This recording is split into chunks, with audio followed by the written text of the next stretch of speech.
Husband threatened divorce over his nephews, expecting me to compromise my trauma healing, but I'm choosing my sanity over his ultimatum. My husband, 32M, and I, 28F, have been married for 2 years, together for 5, and up until recently, I honestly believed we had the perfect relationship. Now, everything feels like it's unraveling and I can't even tell if any of this is my fault or his, or if it's just a tragedy that couldn't be helped. Growing up, my life was shaped by abuse and neglect. Hell, I was forced to raise 7 of my siblings and step-siblings before I was old enough to really have a childhood. I've been in therapy, I've done the work, but the scars are permanent. There are deal breakers for me now, things I know I will never be able to compromise on. First, I need a calm, safe living space that's just mine. My sanity depends on it. Second, I cannot, under any circumstance, live with or take responsibility for children. It's not that I hate kids, I simply refuse to relive the trauma of parentification that almost broke me. I even had my tubes removed to eliminate the possibility of ever having children. No accidents, no debates, nothing. My husband has known this from day one and, for his own reasons rooted in a difficult upbringing, always said he didn't want kids either. His family's situation is complicated, too. He keeps in touch mostly for his mom's and nephew's sake. About a month ago, tragedy struck. His sister was murdered by her ex, who then turned the violence on himself. The only miracle is that my nephews were with their grandmother at the time. I dread to imagine what might have happened otherwise.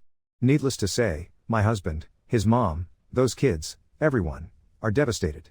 I tried to be supportive, even though his sister and I had our issues. She reminded me of the people who hurt me, but no one deserves that fate. Then the ugly logistics settled in. The boys couldn't stay with their grandmother, her health's failing and DHR ruled her incapable of caring for them. Their father's family is estranged and unavailable. My husband's younger brother is a non-starter, substance abuse, can't even care for himself. Suddenly, the only family left is us. Now, even my husband isn't excited about the idea of taking in these kids, but he's adamant about keeping them out of foster care, and it's tearing him up. Here's my hard line: I will not bring kids into my home. It's not just a preference, it's a deep, violent trigger, a perfect storm for my PTSD, especially when the kids are understandably acting out from their own trauma. My husband insists he'll carry the whole burden himself, but that's delusional. Taking care of traumatized children is a full-time job that would consume every resource we have, emotional, physical, financial. The argument was explosive. He told me point blank that this was a make or break moment for our marriage. If I don't agree, he'll take the kids, even if that means divorcing me. It stung, but I responded in kind. If he wants a divorce, then he'll have to leave my house, the one I inherited from my grandmother, the one protected by a prenup because I saw this kind of life storm coming. He'd have to go back to full-time work, even with his chronic health condition, because I am not supporting an ex-husband. How would he afford a place? How would he convince DHR to let him keep the kids without the stability I bring? I told him to think long and hard about that. Suddenly, I think he understood just what he'd lose, everything we always pooled and took for granted.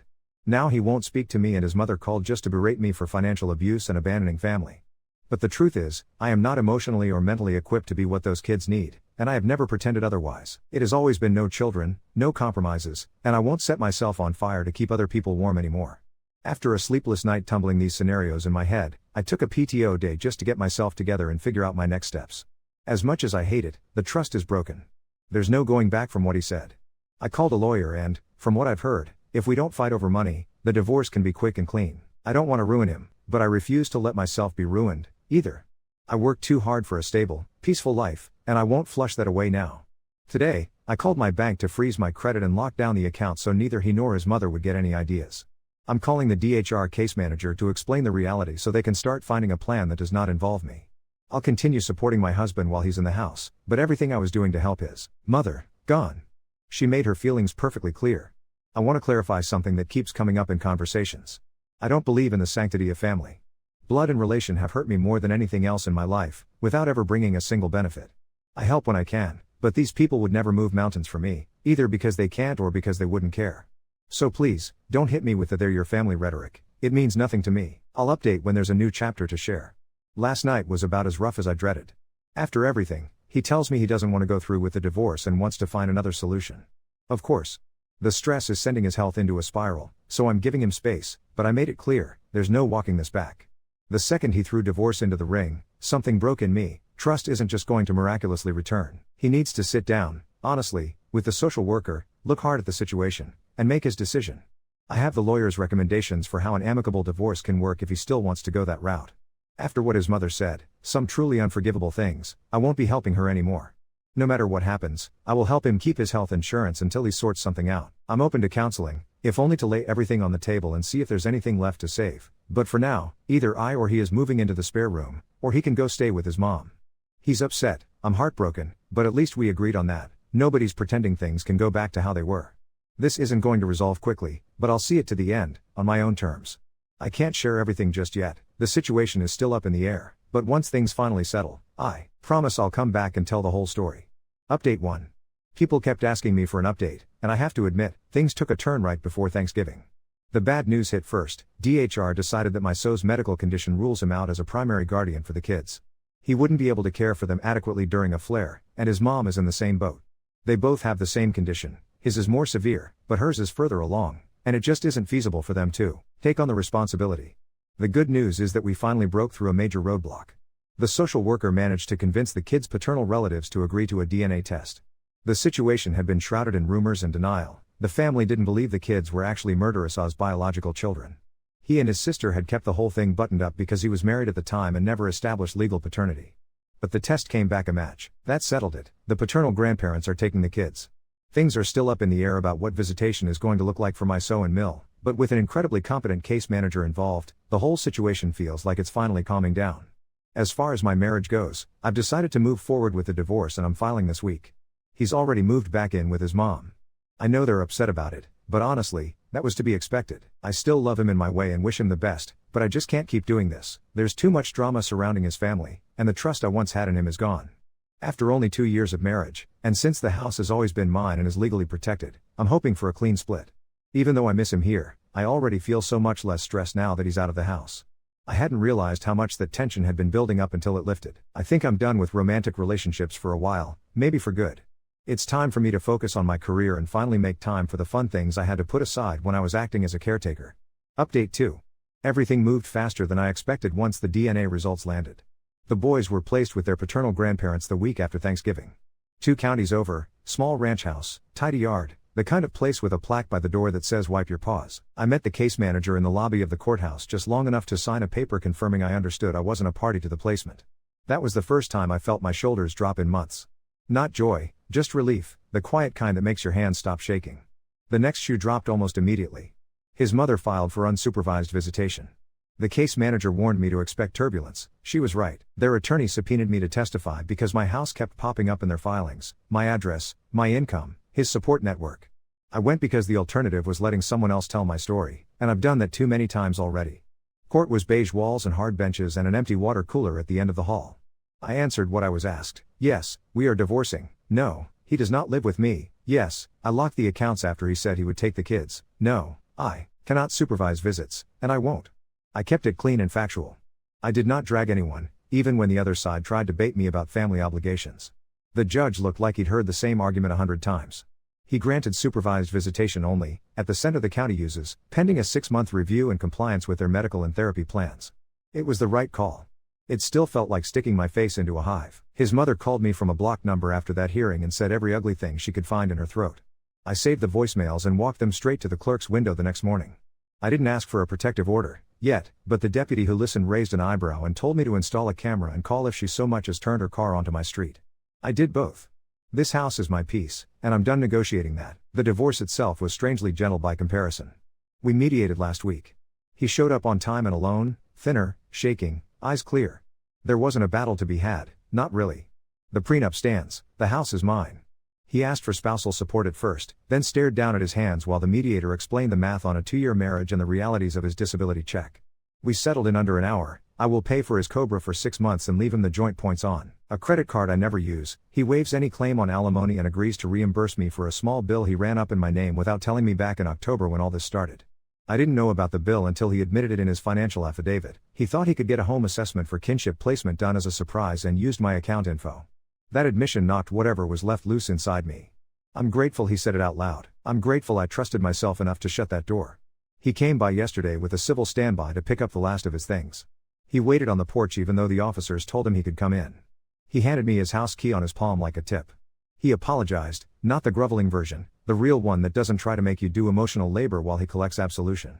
He said, I really thought I could keep everyone from drowning, and I said, we were never standing on the same shore. We stood there in the cold air and didn't lie to each other, maybe for the first time since this started. He asked if I'd be willing to send him the number for my therapist. I wrote it down and passed it through the crack in the door. That's the last thing I'll pass through that door for him. As for the boys, they are where they need to be.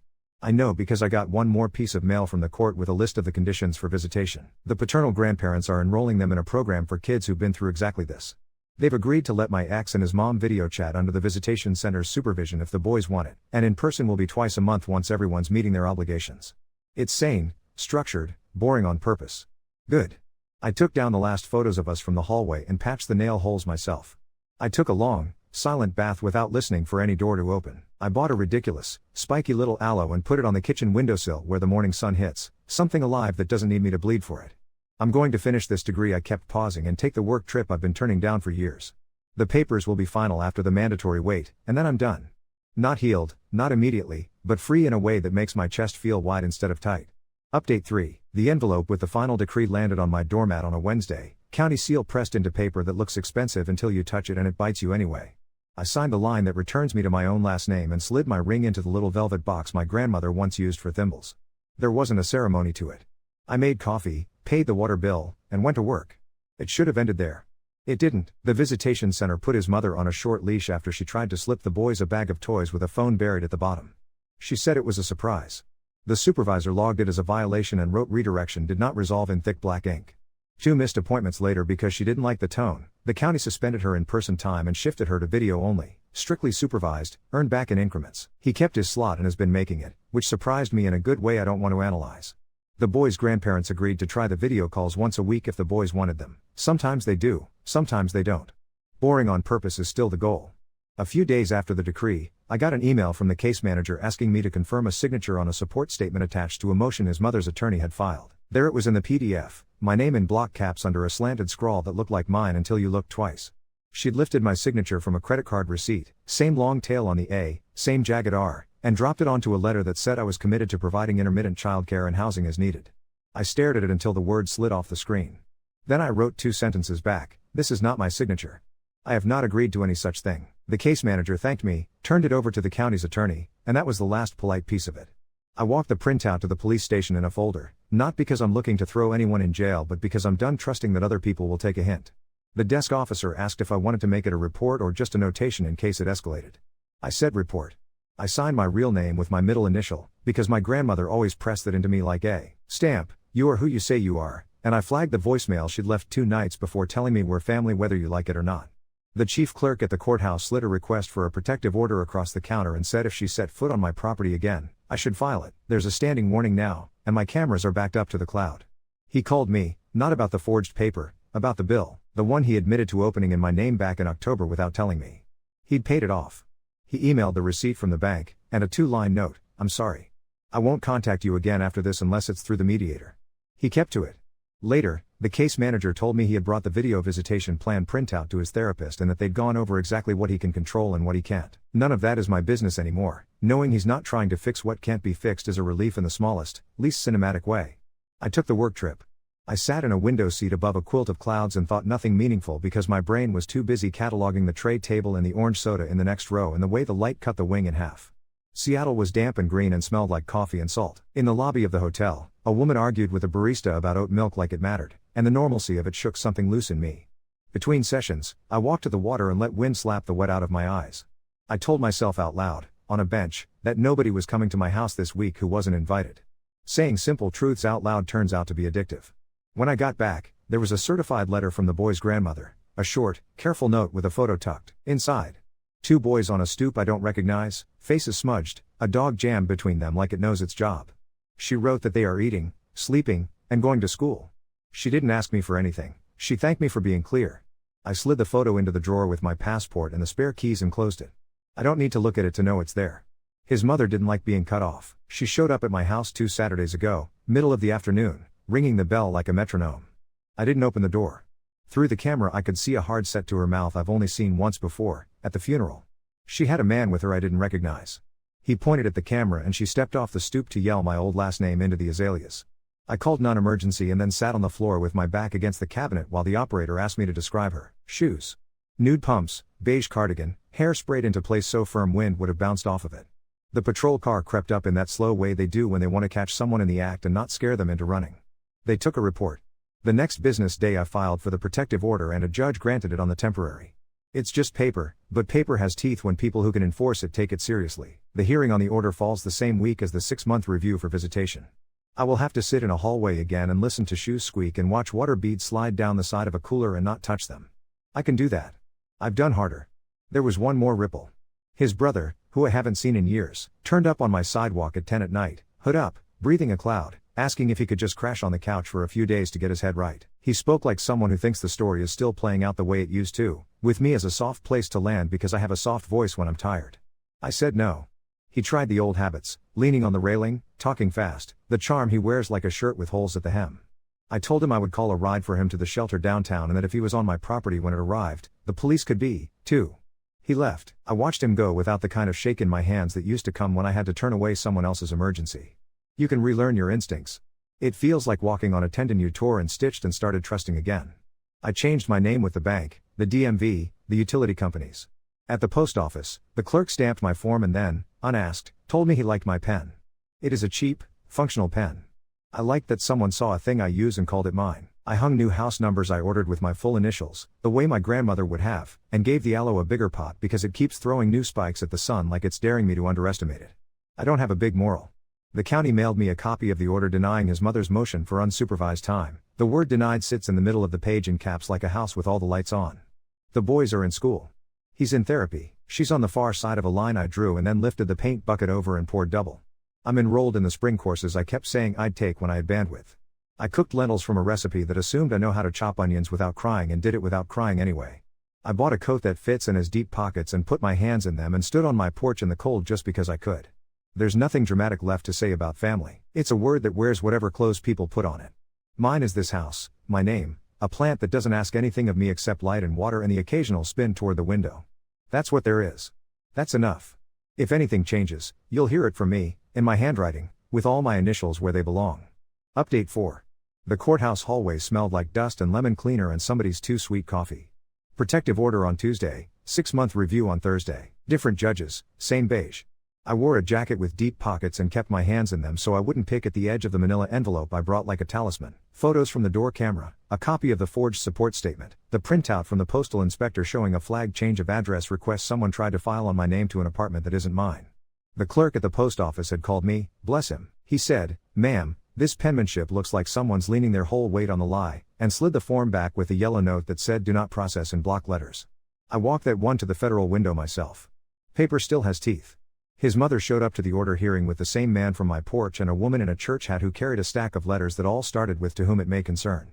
It didn't concern the judge. The deputy clipped a microphone to the bench and the judge read back a list like a grocery run. Forgery complaint noted, attempted contact on my property, report of postal fraud referred to inspection service, prior voicemail transcribed. The judge asked if I wanted to speak. I said I wanted quiet in my own house and to not be impersonated in writing. That was all. Her attorney tried to pivot to family reconciliation, and the judge didn't even take off his glasses. 2 years, full stay away, no third parties, no electronic contact, no proxies. He said proxies twice and looked at the man in the cheap suit next to her until the man dropped his eyes to his shoes. The papers came down on the clerk's desk with a sound like somebody closing a dictionary. I signed my full name and the middle initial like a bell. On the way out, she was pacing a line between two pillars with the man murmuring in her ear like a radio with static. She pointed at me and started to move like I was a door she could still open. The deputy stepped sideways without touching her and said no, ma'am, with the tired magic of somebody who has said it too many times. I didn't look back. In the lobby, the fountain was broken, so I bought a water from the machine and stepped into a splash of winter light that hit the tile like a spotlight. He was there, leaning against the wall with both hands flat like he just remembered gravity. The new tremor in his wrist made his fingers look like they were tapping to music only he could hear. An officer asked me if I was with him. I said no. The officer asked if I had an extra bottle. I slid mine across without meeting anybody's eyes. Boundary intact. Compassion isn't a purchase order. The visitation review was the opposite of theater. The paternal grandparents came in wearing jackets that zipped all the way up, like people who understand wind and patience. The case manager read from her notes in a voice that would have worked just as well on a bedtime story or a tax code. The boys are in school. One has a math teacher who sent home a note about grit. The dog is named Pickles, which is not what I would have guessed but feels right when I picture those ears. She said my ex has attended every session, on time, no exceptions. She said his mother missed 2 and argued during a third and the center wrote it up. The judge kept supervised visitation for both, re-eval in 3 months for him, 6 for her. A slow, earned ladder that isn't mine to climb. On our way out of that room, He and I ended up walking the same direction because hallways are pipes and you can't always pick your water. He said, "Thank you," without specifying for what, and I nodded at the floor like it had said something smart. We didn't touch it. We didn't make it bigger than it was. There was a sideways loop I didn't see coming. 2 days after the order, his mother's attorney sent my lawyer a 1-paragraph email saying she'd accepted pretrial diversion on the forgery. Community service, a class, a fine, no contact. Her letter of apology arrived through the mediator, typed, the word misunderstanding doing too much work in the middle, my name wrong twice. I put it in the same drawer as the photo of the boys and the spare keys and closed it. The postal inspector's office emailed me a form letter that said they'd open a case.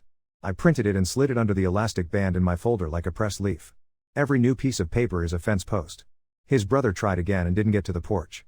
My neighbor with the pit bull who thinks she's a sunflower spotted him cutting across the edge of my yard and said his name like a warning. Cameras plus neighbors plus paper stopped him where grief and goodwill never did. I didn't have to do anything but let the system I built do its job. That felt like witchcraft, and by that I mean it felt like planning. Work is busy.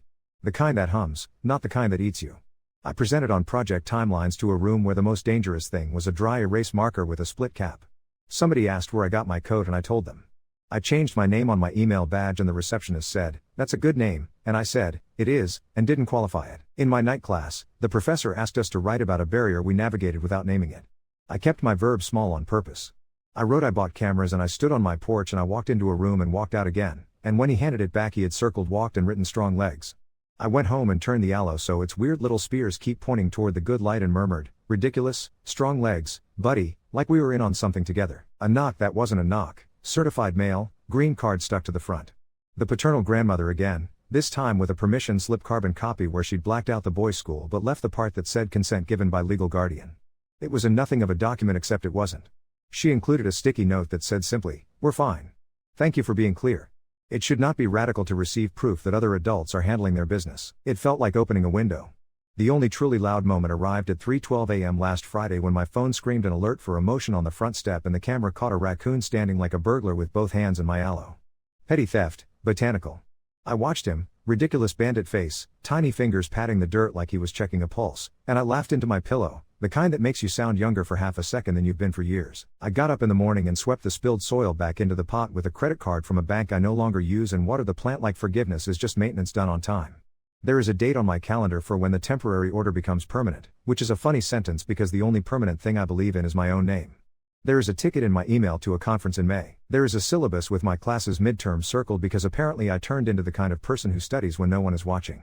There is a new habit where I say the thing I want out loud in my kitchen and listen to it echo against the tile until it sounds ordinary. Quiet nights, doors that latch, a life that is boring on purpose.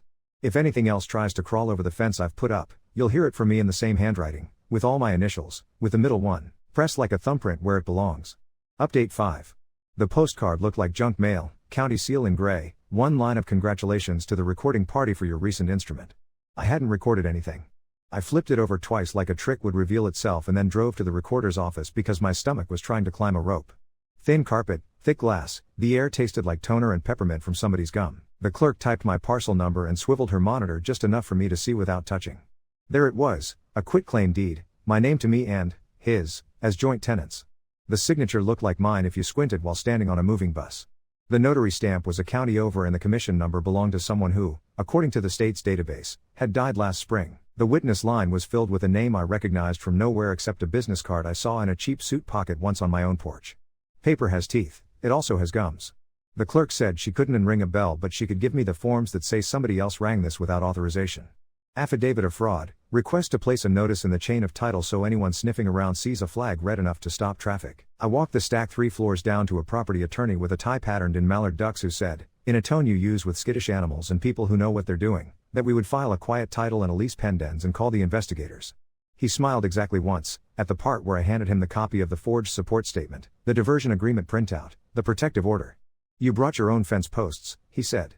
Good. The investigator from the DA's office called the next morning at 7:32, voice like gravel and coffee. He'd already pulled the recording. The notary seal was from a stamp stolen out of a mailbox last year. The signature on the quitclaim was the same hand that leaned too hard on my last name on the change of address form. He asked if I'd be willing to sit for a statement. I said yes. He asked if I had enemies. I said I have boundaries. He laughed once and then didn't laugh again. He said he'd be circling a few people and not to be surprised if I saw a face or two again in a different kind of lighting. All of that would have been enough for a week. Then the hospital called at 2:11 a.m. You're listed as Mr. Ex-husband's emergency contact, a woman said softly, the way you talk in dimmed hallways.